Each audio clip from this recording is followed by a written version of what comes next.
Tuan Yang di-Pertua, penubuhan RCI ini bertujuan dengan izin adalah sebagai fact-finding mission bagi pihak keduli Yang Maha Mulia Sri Paduka Baginda Tuanku Agong untuk membolehkan pelaksanaan siasatan lanjut yang terperinci secara bebas, tulus dan profesional berikutan hasil laporan oleh PPK, antara lain bagi maksud mencari jalan penyelesaian serta mengorak langkah penambahbaikan berkaitan sebarang isu yang membabitkan kedaulatan negara dan bukannya semata-mata untuk mencari kesalahan mana-mana pihak.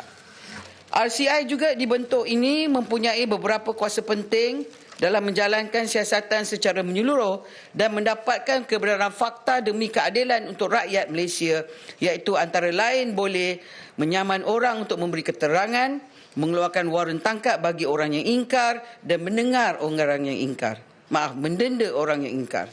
Pada 14 Februari 2024, demi mencari kebenaran dalam isu yang penting ini, Kebawah Duli Yang Maha Mulia Sri Paduka Baginda Tuanku Agong telah memberikan perkenan bagi penubuhan RCI untuk menyiasat pengendalian perkara berkaitan dengan kes kedaulatan Batu Putih, Bantuan Tengah dan Tubir Selatan dengan pelantikan 7 orang Perusahawanjaya RCI dan 1 orang setiausaha yang mempunyai pengalaman luas dalam bidang kehakiman, perundangan dan pentadbiran awam berkuat kuasa mulai 14 Februari 2024. Dari segi undang-undang adalah jelas bahawa pemilihan Perusahawanjaya bagi RCI di bawah Akta 119 merupakan perjalanan kuasa budi bicara ke bawah Duli Yang Maha Mulia Sri Paduka Baginda Yang di-Pertuan Agong dan tiada mana pihak lain mempunyai kuasa untuk melantik atau membatalkan pelantikan Perusahawanjaya termasuklah RCI sendiri.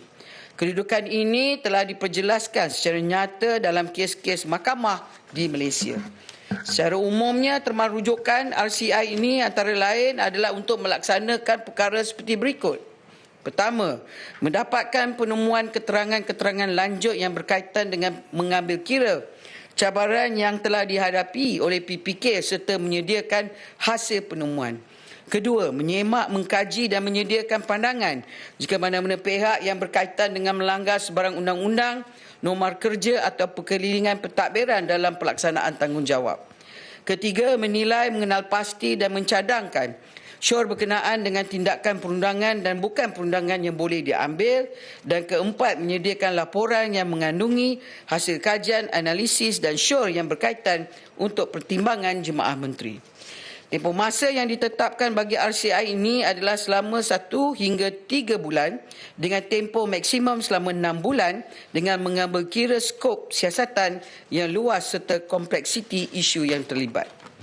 Laporan RCI nanti akan disembah maklum kepada Duli Yang Maha Mulia Sri Paduka Baginda Yang di-Pertuan Agong untuk perkenan.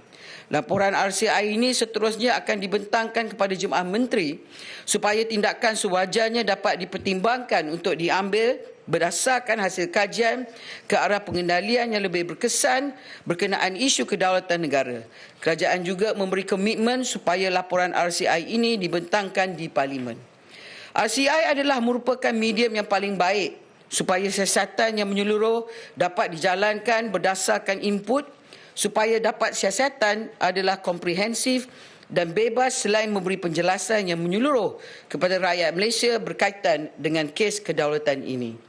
Kerajaan Madani di bawah kepimpinan Yang Amat Berhormat Perdana Menteri ke-10 hari ini tidak akan sama sekali kompromi dalam sebarang hal ehwal yang membabitkan soal hak, kedaulatan dan maruah negara. Yang Amat Berhormat Perdana Menteri sendiri pernah memberi jaminan dalam Dewan Yang Mulia ini bahawa kerajaan akan terus berjuang habis-habisan demi melindungi dan memelihara kepentingan dan kedaulatan Malaysia pada setiap masa. Terima kasih, Tuan Yang di-Pertua.